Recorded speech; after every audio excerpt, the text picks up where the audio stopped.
తాకట్లో ఉన్న మీ బంగారాన్ని విడిపించి ఆ రోజు ఆన్లైన్ ధరకే మేము కొంటాం. Sharma gold company. నమస్కారం, వెల్కమ్ టు ఐ డ్రీమ్. నేను మీ విజిత. ధర్మ మార్గం కార్యక్రమానికి స్వాగతం.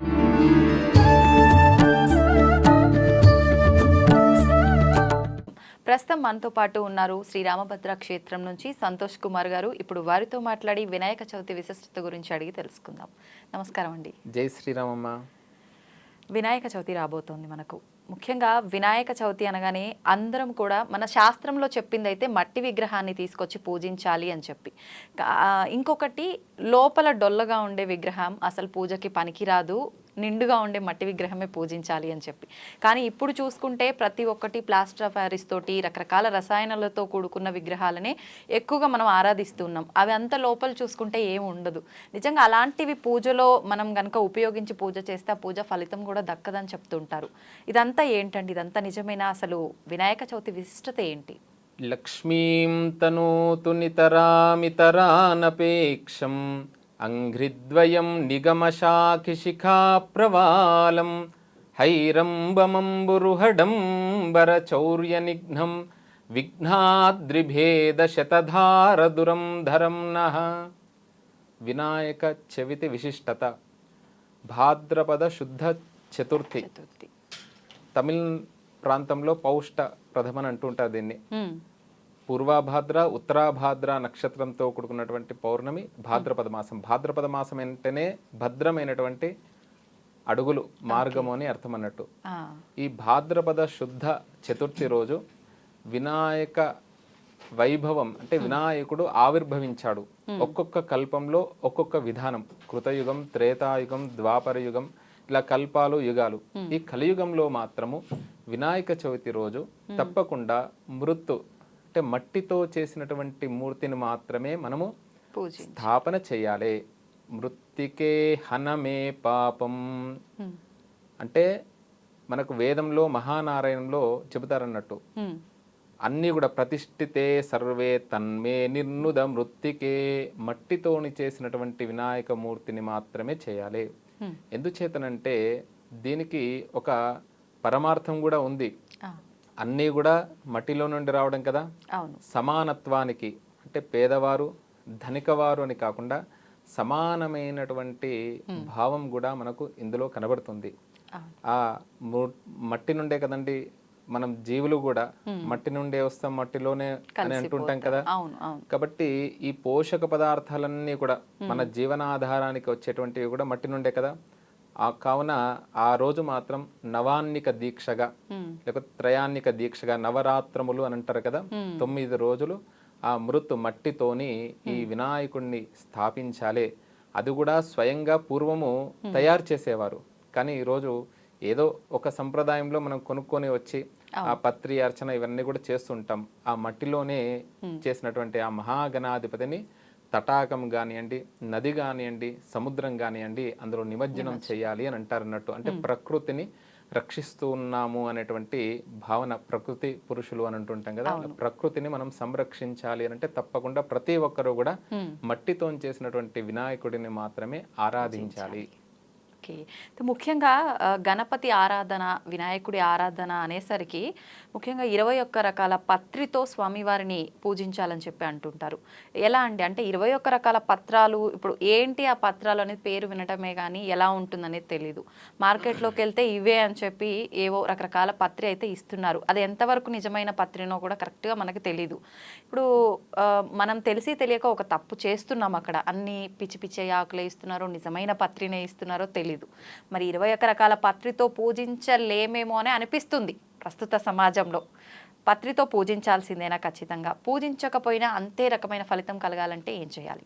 పత్రం, పుష్పం, ఫలం, తోయం అని అన్నారు కదా. అవును. మొట్టమొదటిగా ఏంటిదంటే పత్రం. అంతే. ఈ పత్రాలలో కూడా ఔషధి గుణం ఉన్నటువంటి వృక్షాలు ఉంటాయి. ఈ వర్షాకాలం తర్వాత కొన్ని వ్యాధులు వచ్చేటువంటి అవకాశం ఉంటుంది. కొంతమందికి శ్వాస సంబంధమైనటువంటి పిల్లలకు కానివ్వండి, పెద్దలకు కానివ్వండి వ్యాధులు ప్రారంభమయ్యేటువంటి సమయం. ఈ 21 రకాల్లో ఔషధీ శక్తులు ఉంటాయి. ఒక్కొక్క పత్రానికి ఒక్కొక్క విశేషం. ఇందులో మనము వినాయకుడిని ప్రతి ఒక్కరు కూడా చిన్న పిల్లవాడి దగ్గర నుండి మొదలుకొని పెద్దవారి వరకు అందరూ కూడా ఆరాధించేటువంటి దైవం. కుల మత వర్ణ వర్గ భేదం లేకుండా మంత్రం వస్తే మంత్రం, శ్లోకం వస్తే శ్లోకం, అవును లేకపోతే షడక్షరి మంత్రం గణేశాయ నమః అనేటువంటి నామాన్ని చేస్తూ ఆ గణపతిని మట్టితో చేసినటువంటి విగ్రహాన్ని పెట్టి మనకు ఉదయం పూట అంటే మధ్యాహ్న సమయంలో మనకు ఆరాధన చేయమని చెప్పారన్నట్టు. లేకపోతే ప్రదోష సమయంలో, ప్రదోషో రజనీముఖం, అపరాహ్న సమయం మధ్యాహ్నం సమయం, దాన్ని అభిజిత్ లగ్నం అని అంటారు అన్నట్టు. ఆ సమయంలో ఆరాధన చేయమన్నారు. దానికంటే ముందుగా ఒక్కొక్క చెట్టు దగ్గరికి వెళ్ళి తెంపుకొని రమ్మన్నారు. ఇంతకుముందు అడవి ఉంటుండే, అరణ్యం ఉంటుండే, అన్ని ఇప్పుడు అపార్ట్మెంట్స్ వచ్చాయి. అయినా కూడా మనకు దొరుకుతూ ఉంటాయి ఈ పత్రాలన్నీ కూడా. ప్రధానంగా గణపతికి ఇప్పుడు భాగ్యవంతులు ఎవరండి ప్రపంచంలో? పార్వతీ పరమేశ్వరులే కదా. కాబట్టి భాగ్యవంతుల యొక్క కుమారుణ్ణి ఆరాధిస్తే వారి అనుగ్రహం ఉంటుంది కదా. అమ్మవారిని అయ్యవారిని ఆరాధించాలంటే అనేక నియమాలు ఉన్నాయి. కానీ గణపతిని ఆరాధించాలి అని అంటే దూర్వ, దూర్వ అంటే గరిక. దాన్నే వేదంలో చెప్పారు. కాండాత్ ప్రరోహంతి పరుష పరి ఏవానో దూర్వే ప్రతను సహ. దూర్వ అంటే ఈ దూర్వ దుస్వప్న నాశిని, అంటే దుస్వప్నాలు రాకుండా చేస్తాయి. అందుకనే గజ స్నానం అంటారు. ఏనుగు వెళ్ళి ఏం చేస్తుందంటే స్నానం చేయగానే గడ్డంతా తీసుకొని శిరస్సు మీద, అందుకనే స్నానం చేస్తే కూడా గజము లెక్క చేయాలి స్నానం అంటారు. ఆ శిరస్సులు అందరూ కూడా వేసుకోవచ్చు. ఇప్పుడు మనం తమిళనాడు వైపు వెళ్తే కలౌ కపి వినాయక అంటే, కపి అంటే ఆంజనేయ స్వామి వారు ఎలా ఉంటారో వినాయకుడు కూడా సింధూర వర్ణంలో ఉంటారు ఉత్తర భారతదేశంలో. ఇద్దరు కూడా మనకు సింధూర వర్ణం. అందుకనే గరికతోని మనం అర్చన చేయాలి. ఇప్పుడు చెప్తున్నారు వైద్యంలో ఈ గరిక పచ్చడి అని. అలా గరిక, దూర్వ, తర్వాత చూత పత్రం, మామిడి ఆకులు. మనం మామిడి ఆకులు కూడా తోరణం కట్టుకుంటే కనీసం వారం వరకైనా కూడా అలానే ఉంటాయి, ఆక్సిజన్ ఇస్తుంది. తర్వాత రావి చెట్టు, రావి ఆకు, అశ్వత్థ పత్రం సమర్పయామి, దూర్వా యుగ్మం సమర్పయామి, చూతపత్రం సమర్పయామి, గణేశాయ నమః అంటూ ఈ త్రిదళం అండి.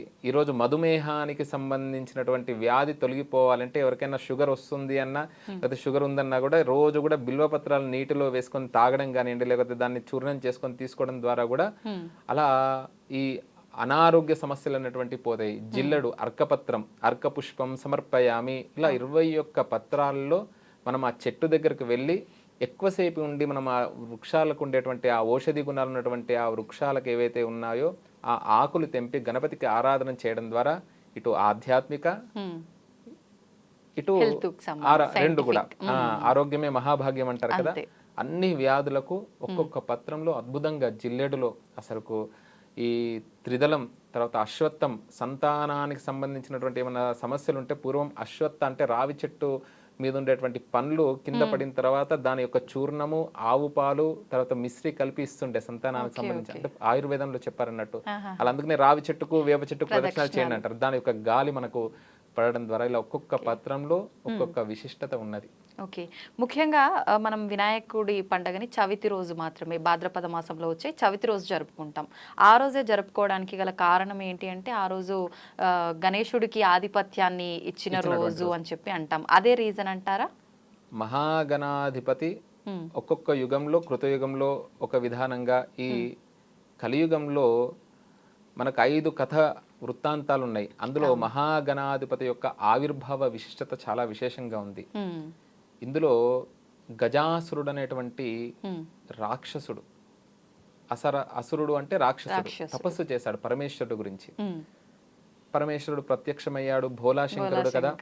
హరహర మహాదేవ, వెంటనే ఏమి వరం కావాలి అనగానే, నీవు నా ఉదరంలో ఎప్పుడు కూడా ఉండుగాక అనగానే ఆత్మలింగ రూపంలో ఉన్నాడు. పార్వతీదేవి విష్ణువు దగ్గరికి వెళ్ళాడు పతిజాడ తెలియక. అలా దేవగణమంతా కూడా అందరికీ తెలిసినటువంటి వృత్తాంతమే. ఈ గజాసురుడి యొక్క పురానికి వచ్చారు. నృత్య, గీత, వాద్య అలా వినోదం చేశారు. గజాసురుడు ఆనందపడ్డాడు, ఏమి వరం కావాలి అన్నాడు. అనగానే, నీ ఉదరంలో ఉండేటువంటి పరమేశ్వరుడు గురించి వచ్చాము. ఓహో, నాకు ఇంకా మరణం తప్పే విధానంగా లేదు అని చెప్పి పరమేశ్వరుడిని కోరుతారు. నా శిరస్సు ముల్లోకాలలో పూజించే విధానంగా అనుగ్రహించే స్వామి అనగానే తథాస్తు అంటాడు. పరమేశ్వరుడు బయటకు వస్తాడు. అప్పుడు విష్ణుమూర్తి అంటాడు, దాక్షిణ్యం స్వజనే దయా పరజనే శాఠ్యం సదా దుర్జనే సజ్జనులు ఎందు ఎప్పుడు కూడా దాక్షిణ్యంగా ఉండాలి, దుర్జనులు ఎందు ఎప్పుడు కూడా శాఠ్యంగా ఉండాలి, వరాలు ఇవ్వకూడదు అనగానే అలా పరమేశ్వరుడు రెండో కథలోకి వచ్చేసరికి పార్వతీ దగ్గరికి కైలాసానికి వెళ్తాడు. ఇవన్నీ కూడా తెలివాయండి వారికి తెలియదా? ఇదంతా కూడా గజాసురుడు, ఇందులో కూడా గొప్ప అర్థం ఉందండి. అంటే నా పూర్వీకులంతా కూడా ఏదో విధానంగా అలా రాక్షస జీవనం గడిపారు, కాబట్టి నాకు మోక్షం కావాలి. గజ అంటే గతించడం, జ అంటే జన్మించడం అనే అర్థం అన్నట్టు.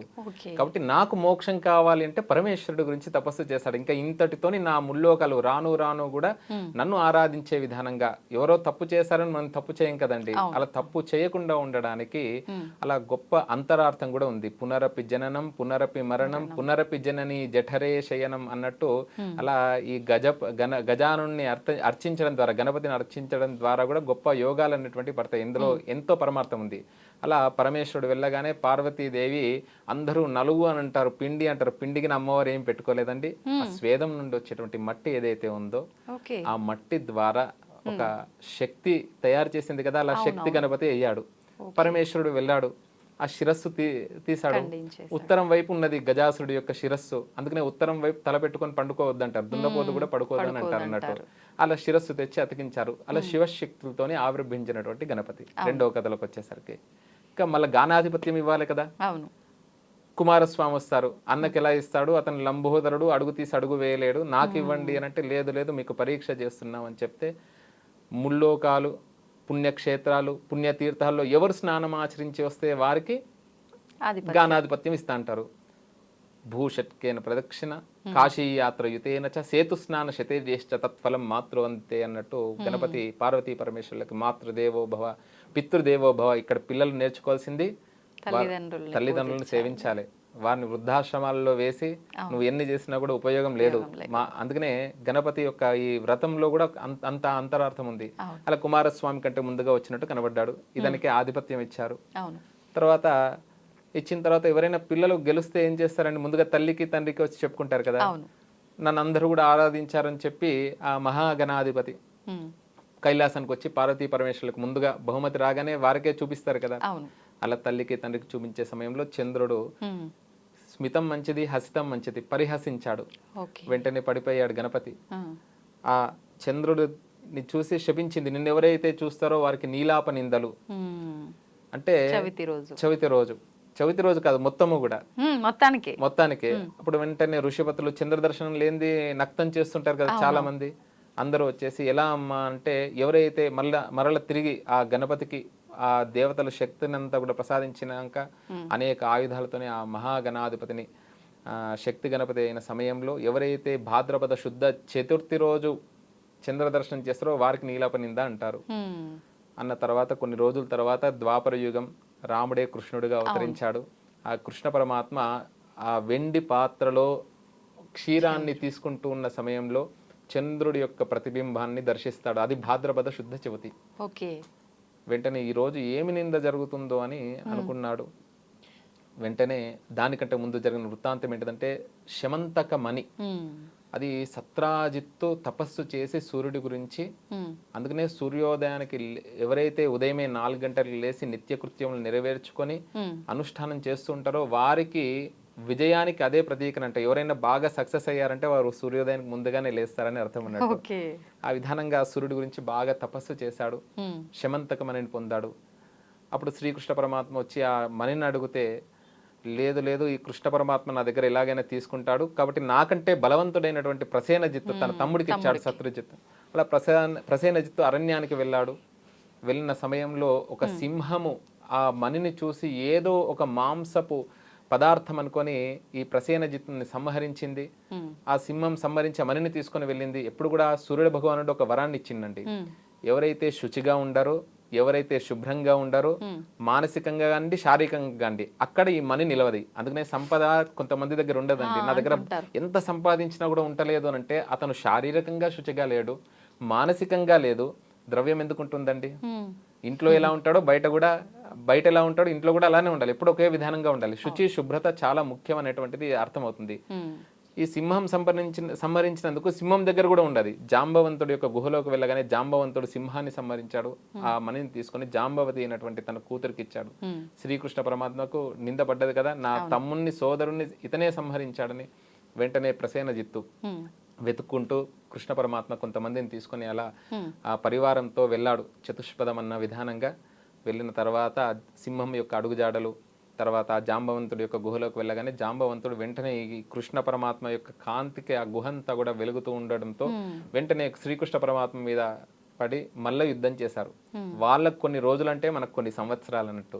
అలా అలసి సొలసి వెంటనే ఓహో ఇతను పుంసాం మోహన రూపాయ, త్రేతాయుగంలో రామచంద్రుడే ఇప్పుడు నాకు అప్పుడు వరాన్ని ఇచ్చాడు. సీతా అమ్మవారిని మాత్రమే తన యొక్క శరీరాన్ని కానీ మనస్సును కానీ అమ్మవారికి మాత్రమే ముట్టుకోవడానికి చాలా మంది తహదహలాడుతుండే. 16,000 మంది గోపికలు, 16,000 మంది ఋషులు. ఇలా జాంబవంతుడికి వరాన్ని తీర్చినటువంటి ఒక గొప్పనైనటువంటి విషయాన్ని అలా జాంబవంతుడు తన కుమార్తెతో సహా ఆ మణిని కూడా ఇచ్చాడు. కృష్ణుడితో అంటాడు, సామాన్యమైనటువంటి కృష్ణ పరమాత్మకే ఈ నిందపడ్డది, మళ్ళీ సామాన్యమైనటువంటి ప్రజలు, తర్వాత కలియుగం వస్తుంది, వారందరి పరిస్థితి ఏమిటి అని అంటే, ఎవరైతే శమంతక ఉప ఆఖ్యానం, శమంతకోపాఖ్యానం, ఆఖ్యానం అంటే కథ, ఉపాఖ్యానం అంటే చిన్న చిన్న కథలు అన్నట్టు. అలా ప్రధాన కథ వెళ్తూ ఉంటుంది, ప్రధానంగా ఒక విధానంగా చెబుతూ ఉంటారు. ఇవి పక్క పక్కన ఏవైతే చిన్న చిన్న కథలుగా చెప్తారో ఈ ఉపాఖ్యానం ఎవరైతే వింటారో వారికి విని అక్షతలు శిరస్సు మీద వేసుకుంటారో వారికి నీలాపనిందలు రావు అని చెప్పారన్నట్టు. కాబట్టి ఎవరైతే ఈ శమంతకోపాఖ్యానం విని అక్షతలు శిరస్సు మీద వేసుకోవడం ద్వారా ఆ వరసిద్ధి భాద్రపద శుద్ధ చతుర్థి రోజు ఆ తప్పకుండా సంవత్సరం అంతా కూడా ఎవరైనా కూడా నింద పడరు కదండి. నింద ఎవరు పడతారండి? ఇప్పుడు ఒకరు చాలా అభివృద్ధి అయ్యారు, ఆయనకి ఏముందండి ఏదో రెండోది ఉన్నట్టుంది అని అంటారు. లేకపోతే ఆయనకు సంపద ఎక్కడి నుండి వచ్చిందంటే ఎక్కడో దొరికింది అని అంటారు. కాబట్టి కష్టపడింది ఏది రాదన్నట్టు. కాబట్టి నిందలు ఎవరు పడరు కదా. ఏదన్నా కూడా ఏం లేకున్నా తినకున్నా ఉంటారు కానీ నింద ఎవరు ప్రపంచంలో పడరు. కాబట్టి ఈ సంవత్సరం అంతా కూడా నిందలు రాకుండా ఉంటాయని చెప్తారన్నట్టు. అలా దాంట్లో ఎన్నో రహస్యాలు ఉన్నాయి. గురుగారు, గణపయ్యని రకరకాల నామాలతో పిలుస్తుంటారు కదా, ఆ విశిష్టత గురించి తెలియజేయండి. గణపతికి ప్రధానంగా 16 నామాలండి. షోడశ ఉపచార పూజ అంటాం కదా, షోడశ నామాలు. మానవుడు కూడా ఎన్ని సంస్కారాలండి? సీమన్నతోత్సవం అంటే గర్భంలో, తల్లి గర్భంలో పడినప్పటి నుండే ప్రారంభమవుతుంది. ఇక్కడ సీమన్నతోత్సవం అని చేస్తూ ఉంటారు. అక్కడి నుండి మొదలుకొని అంత్యేష్టి వరకు 16 సంస్కారాలకు 16 రకాల పూజ, 16 నామాలు. సుముఖాయ నమః. సుముఖం అంటే ఏంటిదండి? ముఖం అంటే ఏంటిది? సంస్కృతంలో వాక్కు అని అర్థం, నోరు అని అర్థం అన్నట్టు. గణపతికి కూడా కరమని చేతి ఉంటుంది కదా, ఇప్పుడు కూడా నోటి మీద చేతి వేసుకొని ఉంటాడు స్వామి. ఎవరి ముఖాన్ని చూస్తే మనకు జయము జరుగుతుందో అతను సుముఖుడు. 5 స్థానాలండి. స్త్రీలో, తర్వాత పాపటి స్థానంలో, బిల్వపత్రంలో, పద్మములో, ఏనుగు ముఖాన్ని, గోపృష్ఠాన్ని, ఈ 5 స్థానాలలో లక్ష్మీదేవి ఉంటుంది. అందుకనే ఉదయం లేవగానే ప్రతి ఒక్కరికి గణపతి ఫోటో దర్శించాలి. మనకు శృంగేరిలో, తమిళనాడులో, శృంగేరిలో, కర్ణాటకలో తోరణ గణపతి ఉంది. అంటే తోరణానికే పూజ ఉంటుంది అన్నట్టు. కొంతమంది తోరణానికి కూడా గణపతిని పెట్టుకుంటూ ఉంటారు. అలా ఏనుగుల్ని పెడుతూ ఉంటారు. ఎవరి ముఖాన్ని చూస్తే మనకు జయము కలుగుతుందో అలాంటి స్వామి సుముఖాయ నమః. తర్వాత ఏకదంతాయ నమః. ఏకదంతాయ నమః అంటే ఒకే దంతం కలిగినటువంటి వాడు. మనం కొన్ని చిత్రపటాలు చూస్తూ ఉంటాము. ఒకవైపు వ్యాసుడు, ఒకవైపు మహాగణపతి. వ్యాసుడు చెబుతూ ఉంటే గణపతి రాస్తూ ఉంటాడు. పంచమ వేదం అంటారు. మహత్వాత్ భారవత్వాత్ అంటే యది హస్తి తదన్యత్ర ఎన్నేహాస్తి నతత్వచిత్. భారతంలో ఉంది, మొత్తం విశ్వంలో ఉంది. భారతంలో లేదు, ఏది కూడా లేదు. అందుకనే ఉదయం లేవగానే భారతాన్ని చదవాలి అని అంటారు. అందుకనే మహనీయులకందరికీ కూడా కాలం అలా గడుస్తుందంట. ప్రాతః ద్యూత ప్రసంగేన. ఉదయం లేవగానే, ద్యూతం అంటే జూదం అంటారు కదండి, ధర్మం. మధ్యాహ్నే స్త్రీ ప్రసంగతః, సాయం చోర ప్రసంగేన, కాలో గచ్చతి ధీమతాం. కాలం ధీ బుద్ధిమంతులకు ఇలా ఈ విధానంగా గడుస్తుంది. ఉదయం లేవగానే ఈ జూదం గురించి మాట్లాడుతూ ఉంటాడు. మధ్యాహ్నే స్త్రీ ప్రసంగతః, స్త్రీ విషయమైనటువంటి విషయాన్ని తెలుసుకుంటూ ఉంటాడు. సాయంకాలం కాగానే చోర ప్రసంగేన, చోరులకు సంబంధించినటువంటివి ఓకే. ధీమతాం బుద్ధిమంతులకు ఇలా కాలం గడుస్తుంది. అంటే ఉదయం లేవగానే భారతం ధర్మం గురించి చెప్పేటువంటిది, మధ్యాహ్నం కాగానే సీతాయాశ్చరితం మహత్ రామాయణ సంబంధమైనటువంటిది, మనస్సును అపహరించేటువంటి వారు ఎవరండి? శ్రీకృష్ణ పరమాత్మ. సాయం చోర ప్రసంగేన, అలా మనస్సుకు సంబంధించినటువంటి భాగవతం అంటే ధర్మ అర్థ కామ్య మోక్షాలు అని చెప్పారన్నట్టు. అలా భారతాన్ని 5,00,000 శ్లోకాత్మకమైనటువంటి భారతాన్ని రచించాడంట. అలా వ్యాసుడు చెబుతూ ఉంటే ఎవరైతే త్యాగం చేశారో, ఏనుగు దంతాలే కదండి చాలా ఇష్టమైనటువంటివి, త్యాగ జీవితాన్ని తెలుపుతున్నారు. త్యాగంగా జీవించు, త్యాగే నైకే అమృతత్వమానశు నకర్మనాన ప్రజయా ధనేన త్యాగే నైకే అని చెప్పారన్నట్టు. ఏకదంతాయ నమః, కపిలాయ నమః. కపివర్ణం అంటే సూర్యుడు ఉదయిస్తుంటే వచ్చే వర్ణం ఉన్నది కదండి, అలాంటి వర్ణంలో ఉండేటువంటి స్వామి అంట. స్వామివారు అంటే అటు ఎరుపు కాదు, ఇటు మొత్తము కూడా తెలుపు కాకుండా ఒక ఎరుపు తెలుపు కలిపినటువంటి ఒక వర్ణం. కపిలాయ నమః, గజకర్ణకాయ నమః, లంబోదరాయ నమః. పెద్ద ఉదరం దేనికి సంకేతం అండి? మొత్తం బ్రహ్మాండమంతా కూడా తన ఉదరంలో ఉంది. సృష్టి అంతా కూడా గణానాన్త్వా గణపతి గుం హవామహే కవిం కవీన. గణములన్నిటికీ కూడా పతి, ఒక్క గణం చెప్పలేవు. వృక్షగణము, మనుష్యగణము, నదులు, పర్వతాలు, ఇలా విశ్వం అంతా కూడా నక్షత్ర గణము. అలా పాలపుంత కూడా అందుకనే పెడతారన్నట్టు, ఆకాశానికి ప్రత్యేకంగా పెట్టేసి అన్ని కూడా కడతారన్నట్టు వాటికి అన్ని కూడా. అంటే ప్రకృతి పాలవెల్లి కూడా. కపిలాయ నమః, గజకర్ణికాయ నమః, లంబోదరాయ నమః, వికటాయ నమః, విఘ్నరాజాయ నమః, ధూమకేతవే నమః, గణాధ్యక్షాయ నమః, పాలచంద్రాయ నమః, గజాననాయ నమః, వక్రతుండాయ నమః. అందరూ కూడా ఈ మధ్య కాలంలో తొండం ఎడమవైపు ఉండన్నా కుడివైపు ఉండన్నా అడుగుతుంటారు. అసలు ముద్గల పురాణంలో తీసుకుంటే మనకు కుడివైపు ఉన్నటువంటి గణపతులు కూడా ఉన్నాయండి. ఎడమవైపు ఎందుకంటే ముదాకరాత్తమోదకం సదా విముక్తి సాధకం కళాధరావతంసకం విలాసిలోకరక్షకం అనాయకైకనాయకం వినాశితే భదైత్యకం నతాశుభాశునాశకం నమామితం వినాయకం. అలాంటి వినాయకుడిని స్మరించడం ద్వారా ముదా కరాత్త మోదకం అంటే తన చేతితోని, చేతి ఎక్కడ ఉంటుందండి? ఎడమ చేతిలోనే కదా, మళ్ళీ తొండం ఎటువైపు ఉండాలి ఆ మోదకాన్ని స్వీకరించడానికి. అలా ఇప్పుడు ఉండేటువంటి భాద్రపద శుద్ధ చతుర్థి రోజు ఎడమవైపు ఉండడం ద్వారా ఆ మోదకాలను స్వీకరిస్తారని ఒకరంటారు. మోక్షానికి కావాలంటే కుడివైపు ఉండాలి అని అంటుంటారు అన్నట్టు. అలా వక్రతుండాయ నమః, వక్రతుండ మహాకాయ. ఒక్క సూర్యుడినే చూడలేం, కోటి సూర్య సమప్రభ. నిర్విఘ్నం, మనకు అన్ని శ్రేయాంసి బహువిఘ్నాన్ని. మనం మంచి పనులు చేస్తుంటే ఆటంకాలు వస్తూ ఉంటాయి. ఆదౌ పూజ్య, అందుకనే మహాగణాధిపతిని పూజించండి.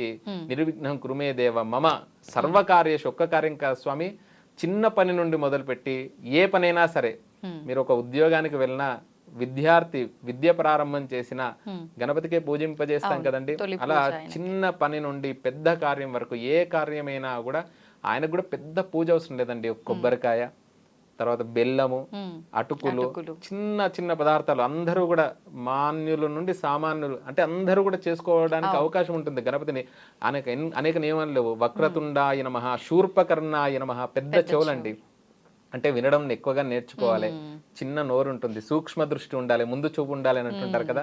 చిన్న కళ్ళు ఉంటాయి స్వామివారికి. అవిచార్య వక్తవ్యం, ఎప్పుడు చేతేసుకొని మాట్లాడన్నట్టు పెద్దవారి దగ్గర ఎప్పుడు చేతి ఉంటుంది స్వామివారికి. చూడండి, కరము అంటే తొండని కర్మ అనే పేరు కదండి. అవిచార్య వక్తవ్యం, ఆలోచించకుండా మాట్లాడకు. వక్తవ్యం సువిచారితం, బాగా ఆలోచించి మాట్లాడు. కించ తత్రైవ వక్తవ్యం, ఎక్కడైతే నీ మాటకు విలువ ఉంటుందో తత్ర ఉక్తం సఫలం భవేత్, ఎక్కడైతే సఫలం ఉంటుందో అక్కడ మాట్లాడు అని చెబుతుంది అన్నట్టు మనకు. అలాంటి దృష్టి శూర్పకర్ణ ఆయన మా చాట మనము అంటూ ఉంటే ధాన్యం మిగులుతుంది, పొట్టంతా పోతుంది కదా. కాబట్టి ఎవరైనా చెడు మాటలు చెప్తే వినకు, మంచిని మాత్రమే తీసుకో. భద్రం కర్ణేభిః భద్రం పశ్యేమ అని చెప్పారన్నట్టు. మనకు తిలక్ గారు కూడా ఈ వినాయక నవరాత్రులను తీసుకొచ్చింది తిలక్ గారు అండి, బాలగంగాధర్ తిలక్ గారు. వారు ఒకానొక సమయంలో స్వాతంత్రం రాని దానికంటే ముందుగా అప్పుడు అన్ని నియమాలు చెప్పారు మనకు. ఎవరు కలవకూడదు, ఐక్యంగా ఉండకూడదు, ఐక్యంగా ఉంటే ఎక్కడ వీళ్ళు బాగా ఉంటారు అనే ఉద్దేశంతో అలా వారు తీసుకొచ్చినటువంటి గొప్పనైనటువంటి విషయం. అందుకనే ఇది మహారాష్ట్రలో ఎక్కువగా ప్రాచుర్యం ఉంది. అందుకనే గణపతి బొప్ప మోరి అంటుంటారు కదా. మోరి అనేటువంటి దానికి అర్థం ఏంటిదంటే మరాఠీలో నెమలి అనే అర్థం అన్నట్టు. అనేక నెమళ్ళు తిరుగుతుండే ఆ గ్రామంలో ఆయన పేరు మీద కూడా వచ్చింది అని చెప్తూ ఉంటారు అన్నట్టు. అంటే తొందరగా రా స్వామి, మరలొచ్చి మమ్మల్ని అనుగ్రహిస్తుండు స్వామి, తిరిగి తిరిగి మమ్మల్ని అనుగ్రహిస్తుండు స్వామి అని దాంట్లో అర్థం. అలా శూర్పకర్ణాయ నమః, హేరంబాయ నమః, స్కంద పూర్వజాయ నమః, సర్వసిద్ధి ప్రదాయకాయ నమః అని 16 నామాలు ఎవరైతే చెప్పి షోడశైతాని నామాని యహ పటే శృణుయాదపి ఎవరైతే పఠిస్తారో, ఎవరైతే శృణుయాదపి మాకు రావండి గణేశాయ నమః 6 అక్షరాల మంత్రాన్ని స్మరిస్తూ శృణుయాదపి విద్యారంభే అంటే బ్రహ్మచారికి విద్య ప్రారంభ సమయంలో, వివాహేచ గృహస్థుడికి, ప్రవేశే నిర్గమే తదా అన్ని ఆశ్రమాల వారికి కూడా సకలము జయము జరుగును అని చెప్పి ఈ 16 నామాల విశిష్టతను మనకు ఈ వరసిద్ధి వినాయక వ్రతకల్పంలో చెప్పారండి. అందరూ కూడా సామాన్యంగా ధనిక పేద తేడా లేకుండా అందరూ ఆ మట్టి వినాయకుడిని పెట్టండి. అదే విధంగా ఆయనకు సహజ సిద్ధంగా మీరు దగ్గరలో ఉండేటువంటి పత్రాలు అన్నీ మన చుట్టూ ఉంటాయి, మరువం కానివ్వండి బిల్వం కానీ వెళ్ళి తీసుకోండి. ఒక గరిక పోచని సమర్పించినా కూడా ఆయన ఆనందపడతాడు. ఆర్భాటం ఏం అవసరం లేదు, మిగతా వారికి అన్ని నియమాలు ఉన్నాయి. ఈ గణపతికి ఒక్క నమస్కారం చేస్తే చాలు. ఆయన యొక్క అనుగ్రహం ప్రసన్న వదనం ధ్యాయేత్ సర్వ విఘ్నోపశాంతే శుక్లాం వరధరం విష్ణుం శశివర్ణం చతుర్భుజం అని చెప్పారన్నట్టు. అలా గొప్పనైనటువంటి అనుగ్రహం. ఈయన బంధుత్వం కూడా చాలా గొప్పది. ఇటు తల్లిదండ్రి భాగ్యవంతులే, మేనమామ శ్రీకాంతో మాతులో యస్య జననీ సర్వమంగళ జనకో శంకరో దేవ తం నమామి కుంజరాననం అని అంటారన్నట్టు. శ్రీకాంతుడు అంటే మహావిష్ణువు, శ్రీ అంటే లక్ష్మీదేవతో కూడుకున్నటువంటి కాంతుడే కదా, మేనమామ అంట మహావిష్ణువు. అందుకని గుంజీలు తీయడంలో కూడా అదొక అంతరార్థం చెప్పారు. ఓకే, మరి ఆయనకి ప్రీతికరమైనవి నైవేద్యం ఏది నివేదన చేయొచ్చు అంటారు? మోదకము ముదాకరాత్మ మోదకం. ముదా అంటే ఆనందాన్ని కల్పించేటువంటిది. నారీకెలం, ఇప్పుడు ఏనుగు కూడా వెళ్తూ ఉంటుందండి, ఆయనకు సహజ సిద్ధంగా ఉన్నటువంటివండి, ప్రకృతిలో సహజ సిద్ధంగా వచ్చేటువంటి పదార్థాలే చాలా ఇష్టం. వెలగపండు, తర్వాత ఇవన్నీ కూడా పదార్థాలు. మనకు అరటి పండ్లు చాలా పవిత్రమైనటువంటివి. సంతోషం అండి, చాలా మంచి విషయాలు తెలియజేశారు. ధన్యవాదాలు.